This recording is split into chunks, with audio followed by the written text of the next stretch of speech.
All right, well, welcome. Welcome to our Brightidea Innovation Insights webinar series. We're very, very happy to have you all join, and we're especially happy to have a great marquee list of panelists, of innovation experts here to talk to you today during our webinar series, or rather maybe I should say Google Hangout, because that's definitely the cooler term these days, on innovation program, the Predictors of Success. So for anyone who's interested, first and foremost, we are out there in social. If you'd like to tweet, engage in the conversation, we're using hashtag innovation, hashtag hashtag leadership, and we're at Brightidea HQ. We'd love to hear from you. Also, this is being recorded, so we will share it with you later. And also, there are a couple polls that you can see at the bottom, and there's the ability to do Q&A as well as chat. So please feel free to take advantage. We, again, welcome hearing from you, and we are going to make sure we leave time for Q&A at the end. Okay? With that, let's go ahead and get started. First, what I would love to do, let you know I am Gretchen Hoffman. I'm Vice President of Marketing at Brightidea. We're a leading innovation software company, and we very, very much welcome hearing what is to be said today about ways to improve innovation programs to make them stellar successes. And with us, we have John Sviokla, partner and head of global thought leadership at PwC. It's the largest services firm in the world. John was even a professor at Harvard in the area of innovation, strategy, and technology. So he's got a wealth of knowledge to share with us today. And he's also an author. He just published the book, The Self-Made Billionaire Effect. And we hope all that rubs off on us today. And that's available on Amazon. So you'll hear from John in just a few minutes.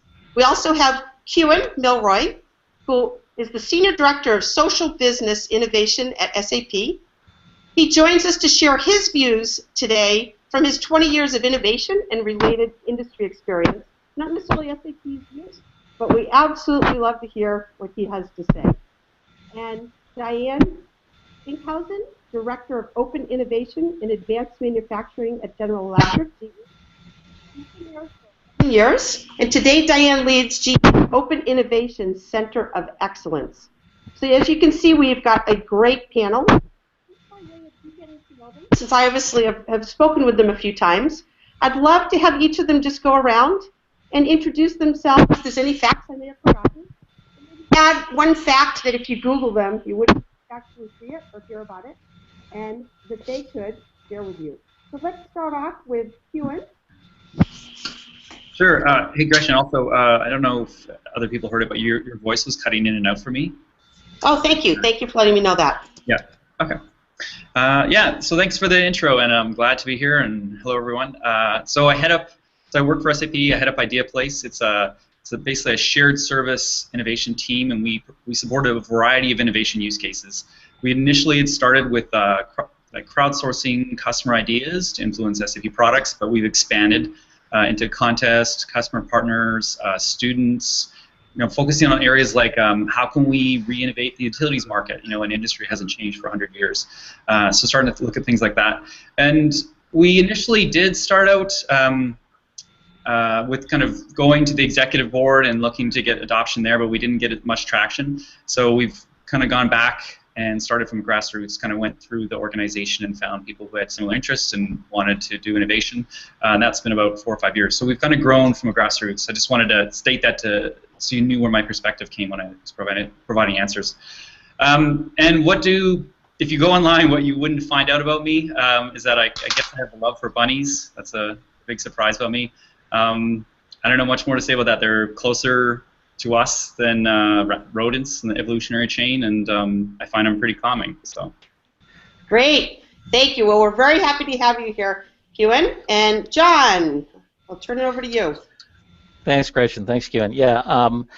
Let's see. The one factoid you wouldn't find online, I don't think, about me is that my undergraduate degree is actually in visual and environmental studies, which means sculpture. So I was a sculptor first, and then went back to business school and got a doctorate and became a professor. So and it's a pleasure to be here, Gretchen, with you and Kuhan and Diane. Obviously two other great organizations, and your organization in terms of really pushing innovation forward. So thanks for having me. Great. Thanks, John. And Diane, who's just been a world traveler, and we're glad you're here and able to join us.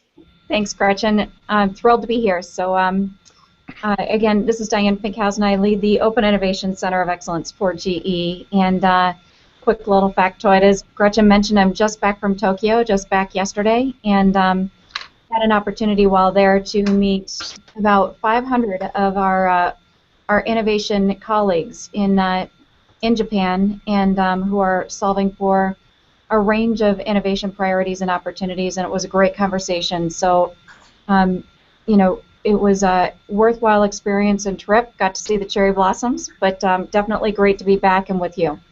Great. Thanks, Diane. And since we have you right here front and center, why don't I jump in? And let's start with the first question. So, Diane, how did you go about ramping your innovation program? And with that, when answering, could you give us 3 steps that you included that had the biggest impact for success? Good question, Gretchen. We have been ramping our innovation program for about the past 18 months. We started at GE, started experimenting with open innovation really at the inception of the discipline. So back about 2006, we started experimenting with open innovation programs, crowdsourcing programs, and developing some experience in the space. And really about 18 months ago, made the commitment to really ramp open innovation and crowdsourcing as a core competency across our entire enterprise. So we're a large, multinational, complex organization, so we're fairly disciplined and rigorous about how we were going to scale innovation services across the business. I think the 3 things that made that ramp most successful, and continues to be so, is that we engaged early, the early adopters in the organization, to execute innovation programs that were solving for outcomes that were representative of what other GE colleagues might be grappling with.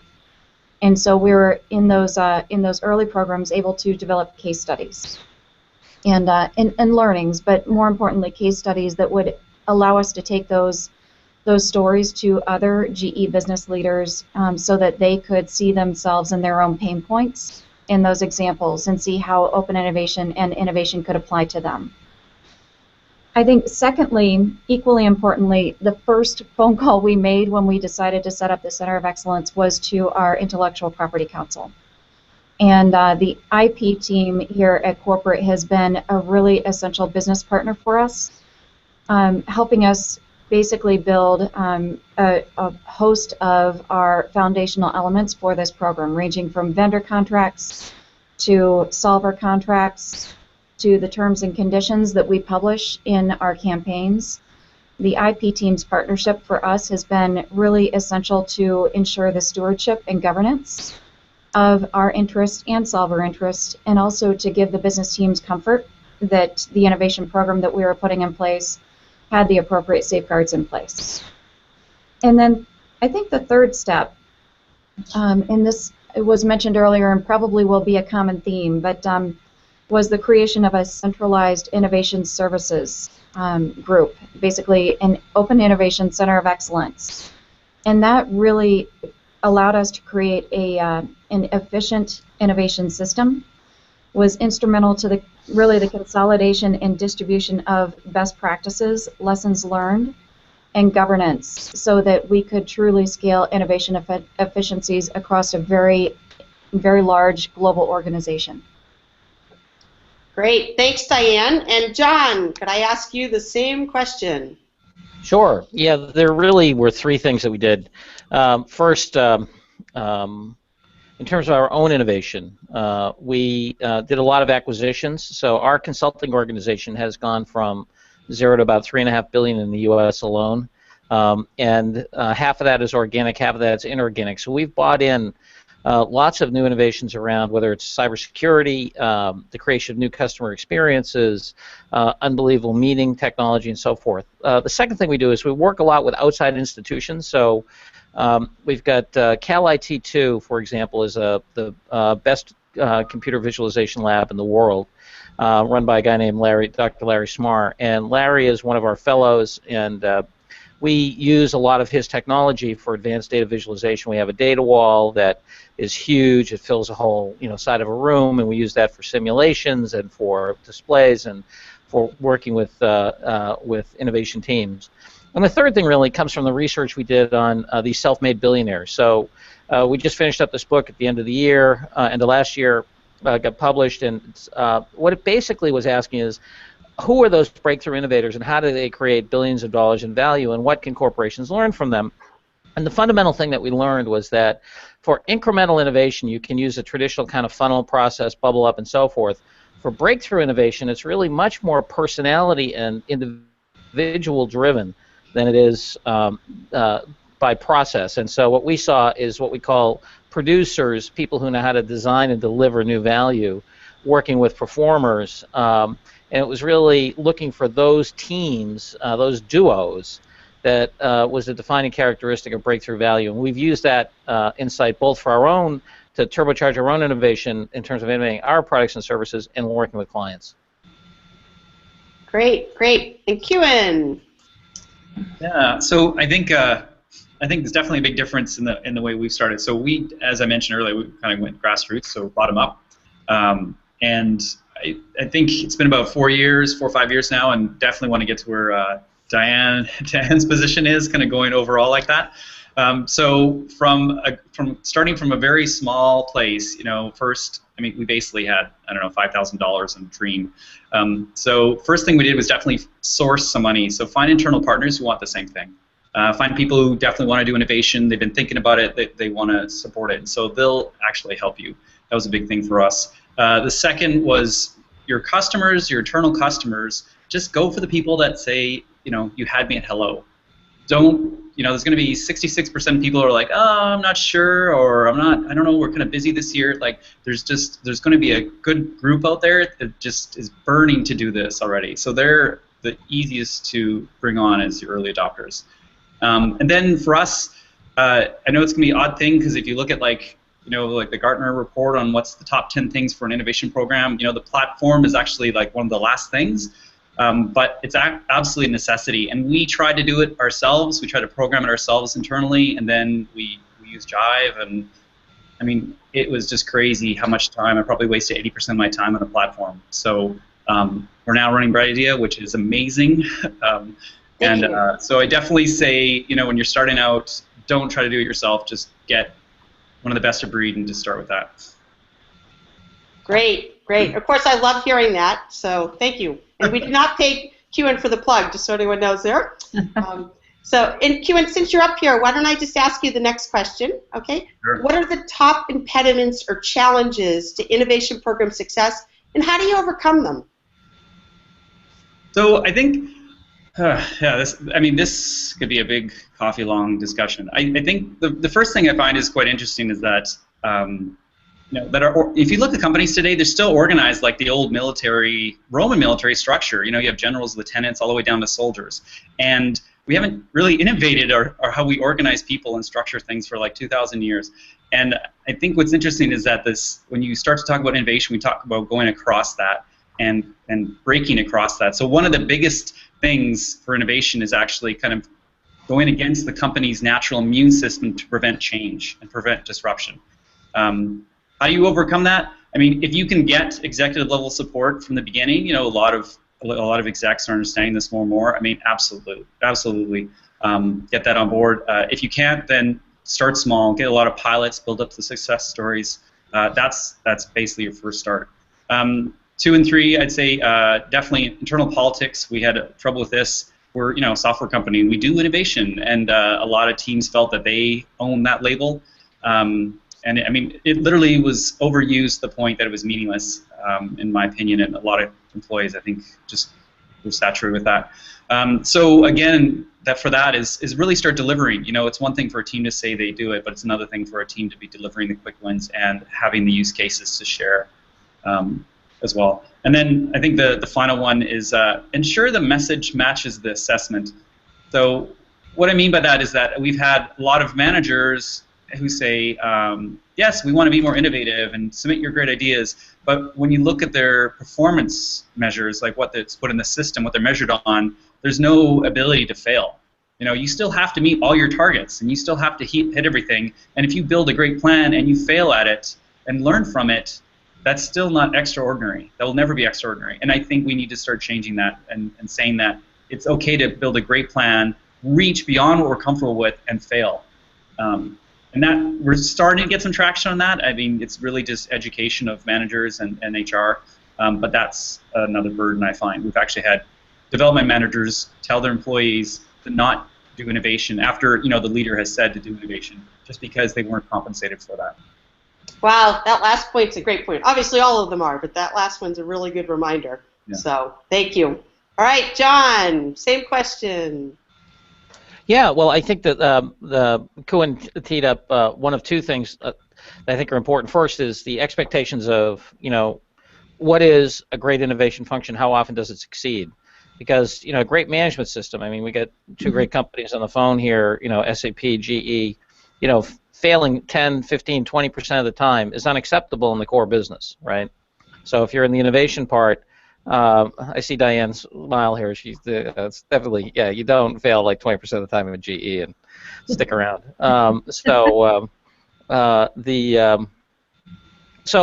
you know, it's kind of thinking about, and Kuhan said this, but I'm just, you know, reiterating it with different words. But you know, that idea of what your expectations are on failure, I think, are hugely important.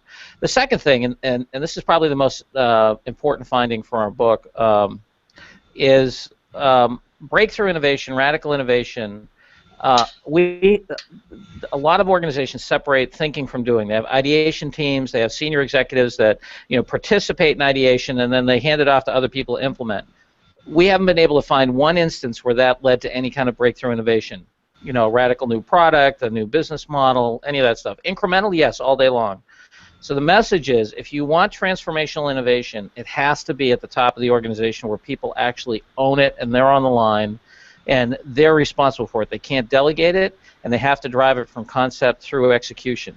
You know, Walt Disney didn't sit around and say, hey, I have an idea for a theme park. Why don't you guys work it up and come back to me? You know, he was in the weeds in terms of both conceiving of it, driving it, making it real.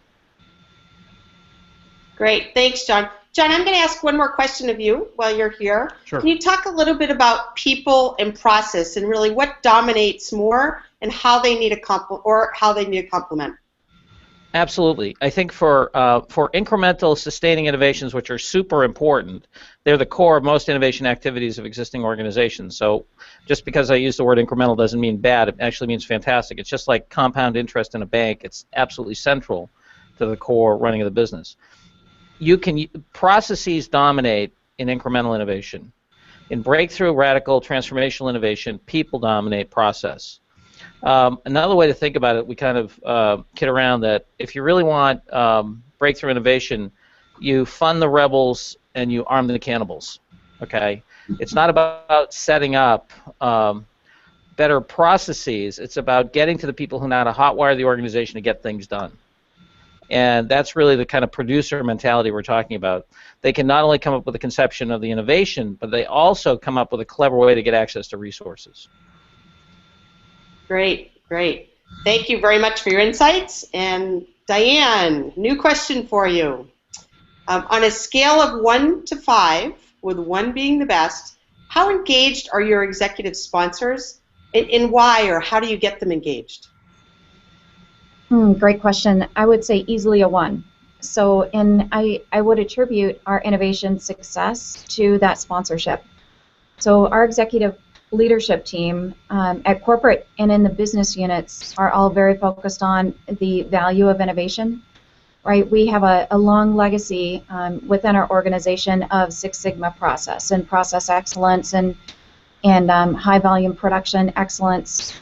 And so that allows us to be very lean and very efficient on the delivery of an efficient cost system. But innovation is really what propels the growth and the margins of the organization. And innovation really isn't relegated only to R&D or marketing or product design. We think about innovation very broadly. Here, innovation could include new business model innovation. It could include process innovation, could include process simplification. So whereas Beth Comstock, our Chief Marketing Officer, is really responsible for business innovation, really equally her peers, ranging from the CFO to the CIO to our industry CEOs, are all very actively promoting and sponsoring innovation from their respective charters. As you can probably imagine, markets are moving really, regardless of industry, markets are moving at lightning speed, right? So with the Internet of Things, bringing 50 billion pieces of equipment online and giving them a voice, advanced manufacturing is just changing the way industrial companies think and operate. We have to move with commercial intensity, and that means that no one can do business the way they've always done business anymore, right? So we have to innovate the way we interact with our markets, the way we structure our business models, and the way we design and deliver value for our customers. Great. One more question along those lines is, how important is communicating with other departments when it comes to innovation? And can you explain a little why you're saying what you're saying? Sure. Communication is absolutely essential. Without effective communication and ongoing communication across all the departments, the innovation system and innovation efficiencies will break down. So as I mentioned earlier, we don't believe that innovation is simply the domain of the R&D group or the marketing group. Really, true innovation, the way we think about it, requires the activation of an entire business process and team. Right? It's a value delivery system that starts with the customer and what our customers need, and then that gravitates all the way through the R&D system, the engineering, the technology, marketing, all the way through production and delivery and commercialization of that value. So everyone in the organization cross-functionally has to be anchored on exactly what the customers need. That requires communication, and then we all have to understand what our respective roles are and what the vision and what the path are. Without that communication throughout the entire innovation process, there will be breakdowns and inefficiencies, and ultimately we won't get the value to our customers in an optimal fashion. Great. Thanks, Diane. Mm-hmm. And just a couple reminders for the folks listening in. Again, we're on the tweet. We're on the tweeting. We are tweeting. We're happy to hear from you and engage in the social conversation. Someday that might be the word, right? So we're using hashtags, hashtag innovation and hashtag leadership. Our profile handle is @BrightIdeaHQ. We'd love to hear from you.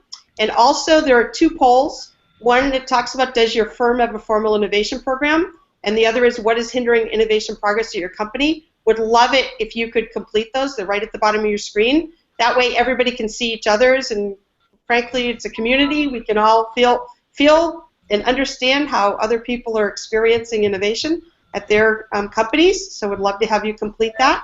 And again, as a reminder, Q&A. We will be doing Q&A at the end. So please do feel free to either tweet any questions and or fill them out at the bottom. Okay, so thank you for that. And with that, I'm going to move on to Kuhan. Thanks. Kuhan, time for your trick question. All right. So if you were to consider three ingredients in an organization, or three ingredients, organization, culture, or process, how would you rank these for driving innovation? And again, one being the best. And then explain a little bit of why. Okay. Good. I mean, this is a great question. It's well, I mean, they're I don't know if it'd be insulting to say, of course, they're all important, but they will be important. Let's just say that, if they're not already. I'd say organization's number one, and then 2 and 3, actually, I'd say swap. Culture for 2, and then process swaps with culture. And I think I'll explain a bit more about the process in a second, actually, because I do want to clarify the difference between just like the innovation management process and the business processes within your organization. So I found organizational acceptance of an innovation program, it will determine where you can start and how you want to execute. So this will define your scope. I mean, if you're going to go big, huge ideas across the, that require sales and product and support, then you need to have the scope matched to that. So this will help define kind of where you can start. I mean, if you are going to start with a leader, but the top of the organization, but the leader doesn't want to support that, and the leader doesn't want to own those ideas and doesn't want to communicate about them, then instantly reduce your scope of innovation. Go down to a department or something else, because you need to have that match. You need to have that match that the scope of what you can change and who it's going to affect is within the organization that's going to happen in. So I think that's the first one, and you just have to be aware of that, and then of course choose which one which scope you're going to use. Culture, we definitely get a mix. So from development, I mean, we can't stop them from giving us ideas. The problems we face with them are more kind of shaping the scope, try not to boil the ocean type things at times, but for the most part, there's no problem there at all. But from finance and HR, it's hard. It's like milking a snake, I guess. I don't know. It can be very difficult. So that's the thing. You need to let people. There's going to be a bunch of things that come out of that. I mean, whatever audience you target, you're going to have to analyze them and understand them. And so you might find people don't feel comfortable failing. Developers love to fail. I mean, technically, I could say that. I don't know if I could generalize that, but HR and finance, it's not really in their DNA. I mean, that's what we found. So that's a key part, helping them shape their problems. So developers also like to get an idea, just go work on it without customer involvement. Just leave me alone and I'll go do it. So in that aspect, they might have a lot of ideas, but maybe they aren't well grounded. So you'll have to go in there and help change the culture to be more empathetic. Get the developers to have empathy for the customer and the problems they face. And I think process would be the last one. Setting up the IM process, of course, it's critical. You need to have an innovation management process, and you need to have governance and control of that, and be very stringent about how that runs, because if that starts to slip, things will fall apart. But I think what's more important, actually, is the business processes which are going on in your organization. I mean, if you are trying to change, like we can deliver a product and it can go out and it just reuses existing business processes. So the difficulty is just getting the product team to come up with something. But if you want to change the way your business processes work, that can be a lot more difficult. And so that might cause 3 process to become number 2 at times once you start getting those big cross-departmental changes. Great insights. I hope no developers come after you, Kuhan, after that comment about failing. All right. So what I'm going to do now is ask Diane the same question, and then we'll move on to a new one. Yeah, I think for us, it's culture, organization, and process in that order. And similar to a lot of the comments that we've just been sharing, I think the appetite or the comfort with failing or learning lessons, right, needs to be there, right, for innovation to really prosper in the organization, both incremental and transformational innovation, which I think are equally important. The teams have to feel comfortable that they can take some swings and they can experiment, and as long as those efforts are anchored on what the customers need and what the markets need, then it is okay to learn as we go. Because if the teams are constrained by a perfect delivery of outcomes every time, if failure or if learning is not welcomed, then the teams are going to wait for perfect, which is going to constrain the pace of progress and the degree to which they can innovate. So culture is essential and forms the foundation for all the efforts. We have been really very aggressively promoting a culture in which the teams can feel very comfortable in learning and experimenting, and as such, we see the pace of progress moving very quickly. Teams are introducing new innovations ranging from product innovations to business model innovations, process innovations, and it's really inspiring. It's an energetic culture, and that bleeds through to the customer experience as well. I think from culture, then, you can build an innovation organization, an organizational framework around your innovation process. And that allows you to start to introduce more and more structure, so teams know what to expect, where the boundaries are within your innovation process, what the roles, responsibilities are, and how the process will support their objectives. And then from that organizational framework around innovation, then you can begin to codify the innovation process and make sure that you're capturing what works well, what doesn't work well equally, and distributing that amongst your organization so teams know how to increase the efficiency and effectiveness of their innovation efforts. So culture, organization, and process really in that order from us, Great. from GE's point of view. Great. Great insights. I really do thank the panelists. And John, I'm going to move to you with a new question. Sure thing. All right. So do you believe the size of an innovation team influences the success of your innovation program? And can you describe a little bit in terms of the size team and roles that you think would be ideal? Sure. It has a tremendous effect. And there's at least two things to consider. One is, what is the nature of the task in hand? So if you go back in history and you look at when Thomas Edison was doing the light bulb, he had a very small innovation team because he knew the constraints were basically a combination of what gases were needed in the bulb and what the filament needed to be. He had framed the problem up to that, and the team was relatively small. When he was innovating around the lead-acid battery, he understood that the actual innovation itself was much bigger, and he had to develop a lot of new science. So he had a huge innovation group going at, what was the right kind of container, how to think about the acid concentrations, how to do the manufacturing, and so forth, just like Elon Musk right now is doing with SpaceX. So, the team that he needed for SpaceX or Tesla was much bigger than the team he needed for PayPal. So one of the critical things is how big is the innovation itself. And GE, has some huge innovations, right, in terms of whether it's new propulsion systems or, other activities. And, SAP with HANA, I think you're able to start it off at least with a relatively small team, right? And then now it's grown into a very large team, but the scientists who began with the in-resident memory stuff was relatively small. So the first thing is really matching task to the talent. The other thing is to make sure that you're very careful as to who gets to review and say no, because the worst of all situations is to have lots of very senior people who've never launched a new thing in their life all able to say no, and everybody has to say yes before the thing goes forward.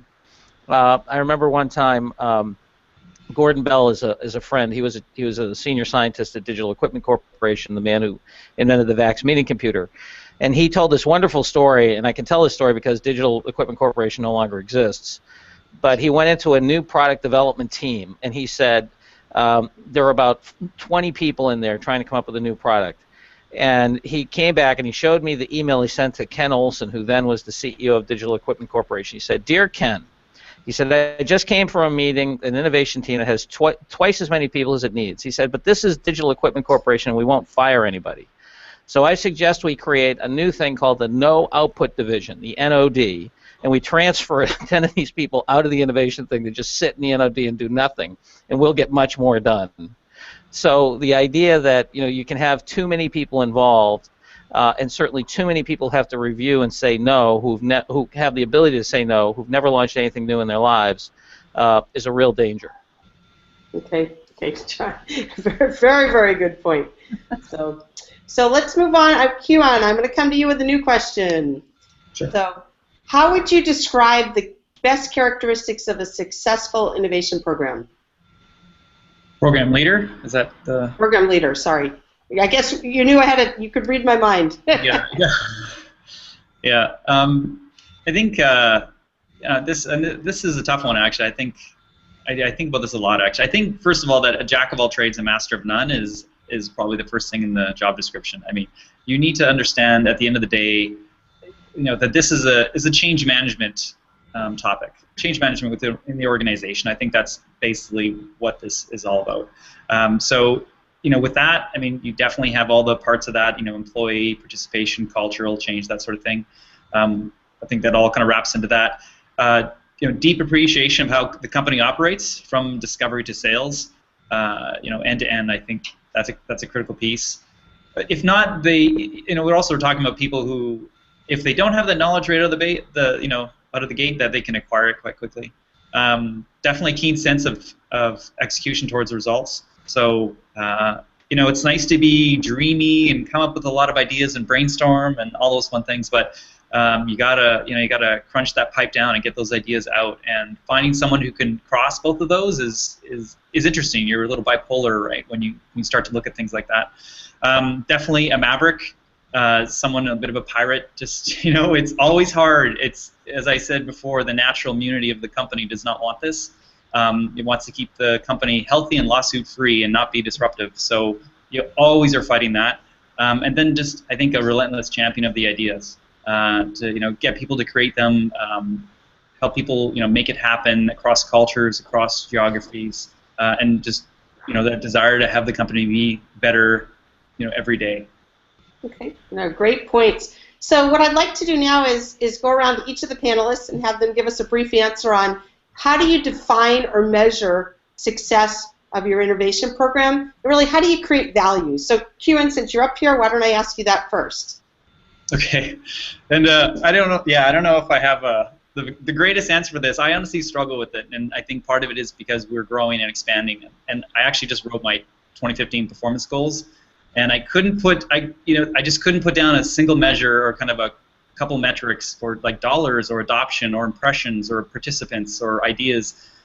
So in the end, for this year, we basically said we'll support more campaigns that support their corporate objectives and that are executed highly successfully. So it's really about, for us, making sure that the goals for each campaign are high enough and that match to what their organization's goals are, and of course roll up to the overall corporate objectives, and then really setting high targets on that, really setting high targets that they'll actually get innovative ideas through there. Okay, no, good point. And frankly, the measurements may evolve, right, over time as you continue to grow and succeed. Yeah. John, how would you answer that? Yeah, I think it's what you want to do is create economic value, and the important thing is to make sure that you match the cycle of the economic return to 2 times the sales cycle. So if it takes you a year to develop a product and the sales cycle is 6 months, you shouldn't be evaluating that thing until after 2 years, because you have to do 6 months, the year for the development, 6 months for each sales cycle. What often happens is people evaluate according to their quarterly concerns. It has nothing to do with the natural effect of what's happening in the marketplace, or so you can kill something before it's even had enough time to be sold. So I think that's the critical thing, and when I mean sold to a client that's supposed to want it. So it's economic value, and then I think in terms of its strategic fit, a lot of people I think will only look at those things that fit closely, and sometimes in the innovation process, you actually come up with something that makes the customer's socks go up and down. And maybe at the end of it, and you look at it, you say, "Gee, that's not a strategic fit for us," but it's something we can sell in the market. We can sell off to somebody else in the marketplace. So it's really about value creation, either in terms of growing the business or in terms of creating economic value. But the critical thing is when you measure and how you measure, and not to measure according to an arbitrary time clock that has nothing to do with the innovation and sales cycle. Great. And Diane?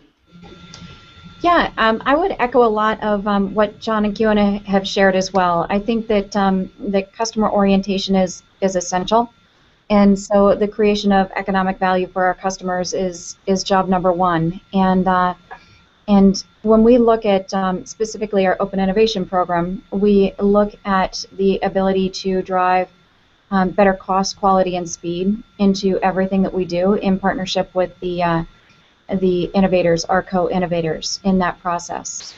And then also, to John's point as well, we look at the outcomes of those innovation efforts and make sure that we're mapping back to the economic value for our business and for our customers. So that could be an acceleration of revenue. It could be the creation of additional optionality for our teams. It could be the simplification of process. So we map all of our innovation efforts back to the economic value for our business and or our customers. Thank you. So definitely it's an evolution, I think, as we're trying to figure out how we measure success of innovation programs. And so I'm sure the people listening in some are challenged, and it's not a perfect science, but I think it's evolving as innovation is evolving. So let's go up next with Kuhan. So feels like you're winning the lottery each time I give you a question, right? So here it is. Crowdsourcing and hackathons. Crowdsourcing and hackathons are key ingredients to a successful innovation program. What do you believe is the single most important ingredient? And elaborate on. Okay, so great question, and I honestly don't know if I have, like, when we talk about crowdsourcing and hackathon, I think it's interesting to see how those interplay with innovation programs. And I think what I'll do is I'll share a bit about what we've done related to those topics. So first of all, we run a bunch. We have a huge development team outside of SAP, big partner network.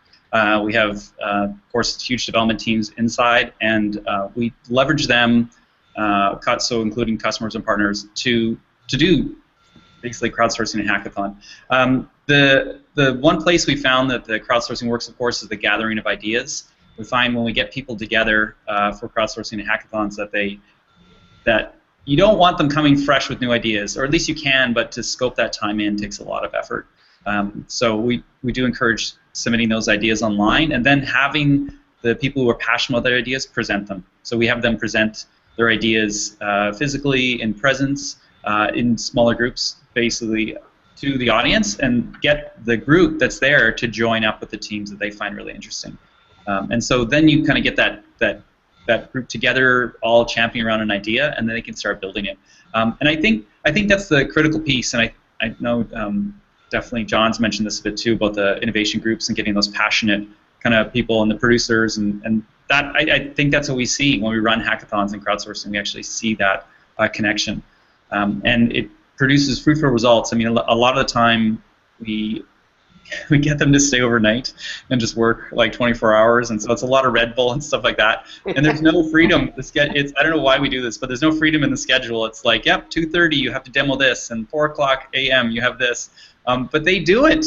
I mean, maybe 5% of the people triple off who basically flown from 20-hour time zone away. But most of the time people stay throughout it, and I think all that kind of getting people together, getting them really focused, getting them on topic very quickly, providing a lot of structure, enables them to kind of just work together and crunch to build the idea, to get it out.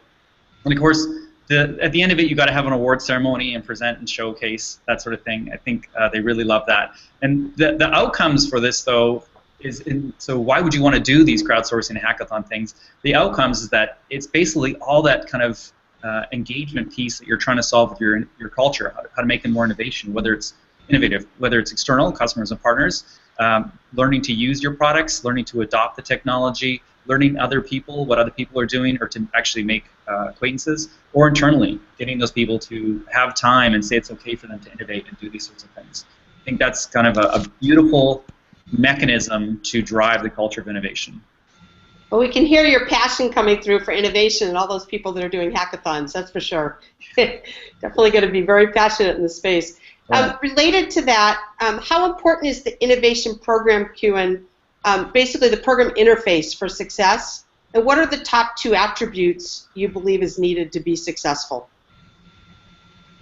So I think I alluded this. I mean, this is a great question for me, and as I said, I know this isn't the first thing you should look at. This is definitely one of the later things you should look at addressing when you're starting an innovation program. But you absolutely need this. And I as I said earlier, it would take, when we started doing this, it would take a month and a half for me to change the color of some text on our page, and it was just totally mind-boggling how much effort. But this was just how things worked. We had an on-premise system that was being managed by IT, and you want to get things in early so they can test it and all that sort of stuff. But the truth is, in the innovation process and the innovation tool isn't life-threatening if it fails for a day or something. So if my two big pieces of advice would be, one is don't build it yourself, definitely buy one, or rent one or license one, and then the second is get in the cloud. Get it in the cloud. Just get one that's disconnected from your IT, disconnected from your normal processes, your governance within your organization. It doesn't need as much fault tolerance and structure. You need the ability to start campaigns quickly, to change them dynamically. I mean, we change things all the time. A lot of times we just get started and then we worry about the voting, the judging part. We have it all in our heads of how it works and some ideas on how we'll do it within an organization, but having to map that to the tool is the last thing we want to do. So having that agility is really important.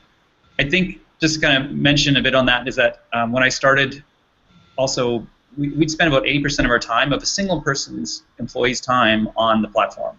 IT-related activities, coming with feature requirements, stuff like that. And now, we've run over 200 campaigns. We have about 90 to 100 active ones. And we only have 2 people. So we probably spend 5% of our time on IT and product, and yeah, much happier. Well, that's all great to hear. Definitely, Brightidea is very happy that we can help you. Really weird feelings. Yeah. So just for the folks listening in, we have about 5 more minutes of questions that we're going to address the Q&A. So again, if you could please answer the polls that are at the bottom of your screen, and also submit any questions through tweeting, #innovation, #leadership, and/or at the bottom of your screen. We will get to all the questions that we can. All right?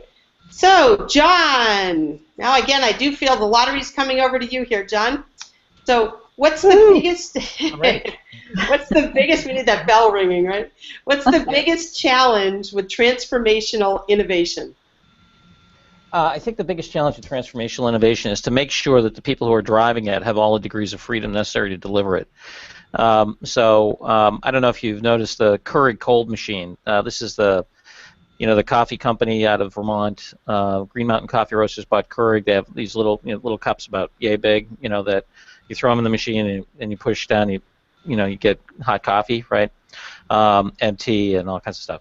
Well, they have a new machine out there called Keurig Cold, which is basically a little hockey puck that you throw in there, and they've built that in their market. They've launched it. They've announced it a number of months ago, and they're going to launch it at scale this fall. And in under a minute, you get a perfectly carbonated beverage, perfectly flavored. You can have carbonation or not, and there's no CO2 canister. The carbonation is actually in the pod itself.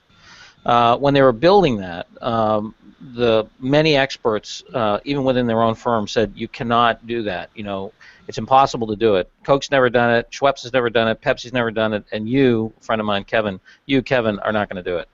And so Kevin persevered, and he had the confidence of management. He went to the board. He got some money, and he went out and he found scientists outside the firm to go figure this out. A couple of guys at Oxford, 2 physicists at Oxford helped them, one with the mixing problem and one with the carbonation problem. These are hard science problems, right? And so I think it's really important in transformational innovation to have the confidence as a leader to do it, to have a clear vision of what you're going to do, and then also be willing to build new competencies that might be outside your organization and even challenge some of your own expertise inside, because nothing great has ever been done by consensus, and nothing great has ever been done by maintaining a core competency. Every great new thing that was done was the invention of a new competency. Well, when SAP went into real-time analysis, that's a new competency for them. When GE went into jet engines, that was a new competency for them. Nuclear medicine, right? Great pioneering activity. So core competencies is a very, very dangerous idea if you overuse it.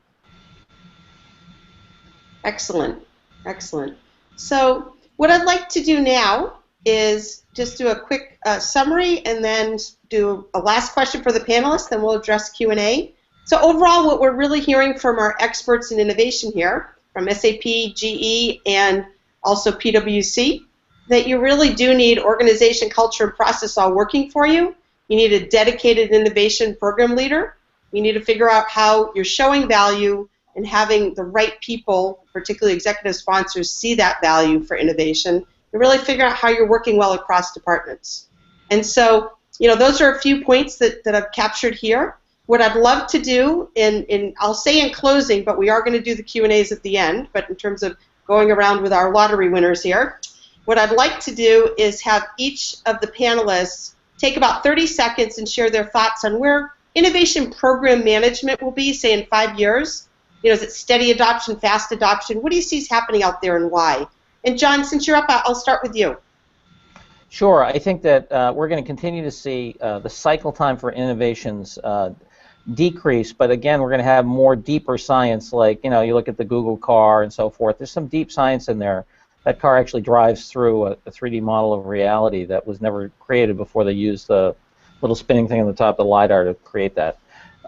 So I think we're going to see both the deeper science and quicker cycle times given the science, and I think we're going to see more partnering, joint venturing, co-opetition, and so forth to meet the needs of that cycle time. I think open innovation to me is one of the great rivers in the delta of innovation, or tributaries in the river of innovation, whatever.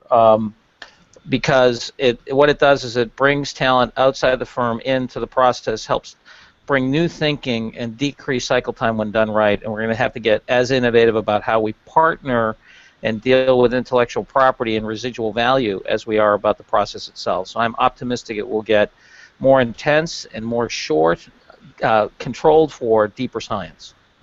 Excellent, excellent. So, and Diane, I'll turn it to you. Thanks, Gretchen. And I actually would agree with John's points. I think that we'll see the commercial intensity of the innovation process increasing over the next several years, and really the license or the inspiration for the innovation system is the license to look at everything through a different lens, right? So I think we're going to see a lot of companies testing and applying new technologies, new methodologies, new materials in new and interesting ways, kind of breaking the glass and putting business models together in very different ways. So I think we have to all move much, much more quickly, be much more comfortable with taking risks, and I think at its core, absolutely becoming more of a necessity, to John's point, are the collaborative business models. No one organization is going to have all the right expertise and talent to solve for all the new and emerging approaches and technologies, so companies are going to have to get much more comfortable with collaboration and with open innovation, and they're going to have to become much more proficient at these crafts. So I think we'll see open innovation and collaborative innovation become more and more part of the core resourcing strategy for innovation and, frankly, for executing business. So moving much more quickly, moving forward with collaborative business models, and people taking on more risk, people taking on the capacity for more risk in order to transform the outcomes. Thanks, Diane. And Kuhan. Yeah, I mean, I'm loving everything that Diane and John are saying. Me too. Yeah, I think they're hitting. Well, I mean, they're hitting the nail on the head, but I mean, giving all our different perspectives here. I think maybe what I'll do is I'll take it from an SAP perspective on this one. So, I mean, we've developed a product, SAP HANA. It's basically an online in-memory engine, and it's replacing, for our customers, it will be replacing everything that they run their software and systems on. Taking, it would be months to get results and have them incorporate in the process and refine it, changing that to seconds. And what we see from an innovation starting from, say, the software perspective is that the IT budgets will stay the same, but the cost for hardware and the cost even for consulting will decrease. Sorry, John, maybe not IT, maybe not your consulting, but IT consulting will decrease significantly, and that will be replaced with innovation. And so, and I'm not just talking about innovating within software, but when we hear Diane and John talk, like all these changes, all these business processes, connecting with partners. I mean, you're going to need a way to connect that information and a way to share that information to be able to have partners compete with different ideas and present to you which ones are going to be the best. All that is going to have to run, on software eventually to be optimized and automated and measured. And that's what SAP sees. We see that becoming a much more significant portion of the IT budgets for our customers. Great. Well, I very much appreciate our panelists, clearly experts, and very much passionate in the innovation space. Incredible insights. Very much appreciate GE, PwC, and SAP for all that they're sharing. Brightidea is bringing you this hangout because we obviously are passionate too. We offer the best innovation software for your programs, and hopefully you heard some of plugs that we had here. What I'd like to do now is jump in and do some of the Q&A, and you can see you can vote for which ones are most important. We have a few minutes here to do this. One of the questions here that I would like to ask, since Kuhan, you're up, ideation for incremental innovation versus breakthrough innovation. Does it follow the same approach for each one has its own message, or each one has its own message? So does it follow the same approach, or does each one have its own methods? Yeah, that's a tough question actually, because it's variable. I definitely say it's variable. I would start with saying they are very different. You always have the stage gate process of getting ideas, refining them, evaluating them, judging them, and then executing on them. But you can do incremental innovation within a department, and so it might fit into a lot of their existing processes. But if you want to do innovation across the organization, then you want to do disruptive things that actually change the way the business works. For example, SAP, in 2008, it would take 45 minutes to enter a customer purchase request. Someone would have to type in for 45 minutes, and now our customers and users will be able to purchase SAP solutions and software. So that change is absolutely something that was huge and disruptive and wouldn't come out of an incremental process. I don't think even incremental steps along the way, we needed to fundamentally go back and change how SAP did things. Okay, excellent. Diane, how did you initially identify those early adopters you mentioned in your organization?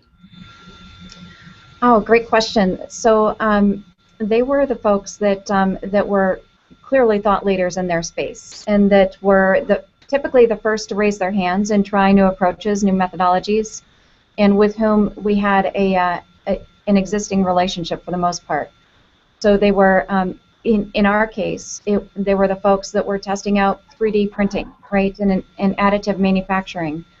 They were the folks that were on the bleeding edge of the industrial internet solutions, the development of industrial internet solutions. So they clearly were comfortable with thought leadership, with testing new approaches, and needed to come up with new ways of doing business because their outcomes were new, and they were comfortable in that space, and were willing to take a risk in reaching out to folks that to solver communities with whom we hadn't yet worked, and just testing the approach and the outcomes. And so we learned together. We set expectations in advance. We learned together, and we codified what worked and what didn't work. Great, great. So I have about 3 more questions. Diane, I know you may have to drop, so I really do want to thank you very, very much. John, I don't know if you have about 2 more minutes where I could ask a couple questions that came in for you. Would that be Sure. okay? All right. Yep. And Diane, if you do have to drop, totally understand and absolutely appreciate your time today very much. No worries. Nice meeting you, Diane. You too. So a couple questions. One came in here from Twitter. John, when should an organization outsource innovation, or when should it look internal? So let me read that again. When should an organization outsource innovation or look outside for innovation talent? Sure. I think there's 2 things you need to consider. One is, how changeable is your organization and your industry? I wrote an article not long ago about when is your industry demature. So let's compare the furniture industry with the payments industry right now. Payments is completely dematured, and you need lots of innovation talent that knows how to design and deliver new business models. Whereas the furniture industry, even though 3D printing is coming apace, it doesn't appear that the furniture industry right now is getting dematured in any significant way. You have prototypes, but you don't have any real action. So in furniture, don't worry about it. In payments, the second question you have to ask yourself is, all right, do we have the talent inside that knows how to land these new models in new and interesting ways, or do we have to go out and acquire some of that talent in order to have it? So I think the first question is how changeable is your industry? The second question is, do you have enough talent given the changeability profile of the industry? Great. And one other question for you, John. Which industries do you believe will be most disrupted in the coming years, and why? It's funny you ask that. We're actually doing that industry by industry within within our company. I think that those industries that there are 5 factors we look at: change in customer behavior, change in core technologies of production, change in regulation, change in distribution, and change in number of equivalent competitors. When those are all active, as they are in payments, as they are in United States healthcare, as they are right now in energy, around the world actually, although it differs by country, Germany versus China versus the U.S., that we actually come up with what we call a disruption profile. And if those 5 things are active, the changeability of your industry is very high, and we look at it over a 5 and a 10-year period. So those, and people are certainly welcome to, however you get access to folks, they can. This article is in a magazine called Strategy in Business, and it's available to everybody, but it basically lays out these 5 factors as a way to look at which industries will be most disrupted. Great, thanks. So we have one more question, which will be for Kuhan here. And how are your innovation programs funded? How are our innovation programs funded? Right now, most of them are actually funded within the team. So whoever the department lead is, or the area lead, that the resources and the capacity comes from them. We have gone beyond that for some of the programs. Some of the programs go up to the executive board, and for those we ask for kind of a matching as well. So not only would it be employees, but as well as that the board starts to put in some funds. What we found is interesting is that there is always some money being used on something that probably could be used better. Or that there's always a bit being held back, and yeah, we basically say innovation is a good place to spend that. Great, great. Well, I know we're a few minutes over, so I really, really want to thank Diane and John and Kuhan for all your incredible insights. I want to offer to the folks viewing that we have some great content along these lines on innovation programs at www.brightidea.com. We'd love to share it with you. We'd love to speak with you if you would like to have further information. And we do have one book you'll see under the resources tab called One Innovation Program to Rule Them All. Gives you some great tips how to continue to build your programs to great success. So again, thank you very much for the panelists. Thank you very much to the viewers. And we will send out the record to everyone. Have a great day. Bye-bye. Thanks, everyone. Thanks, everyone. Thanks. Take care. Thanks, Gretchen.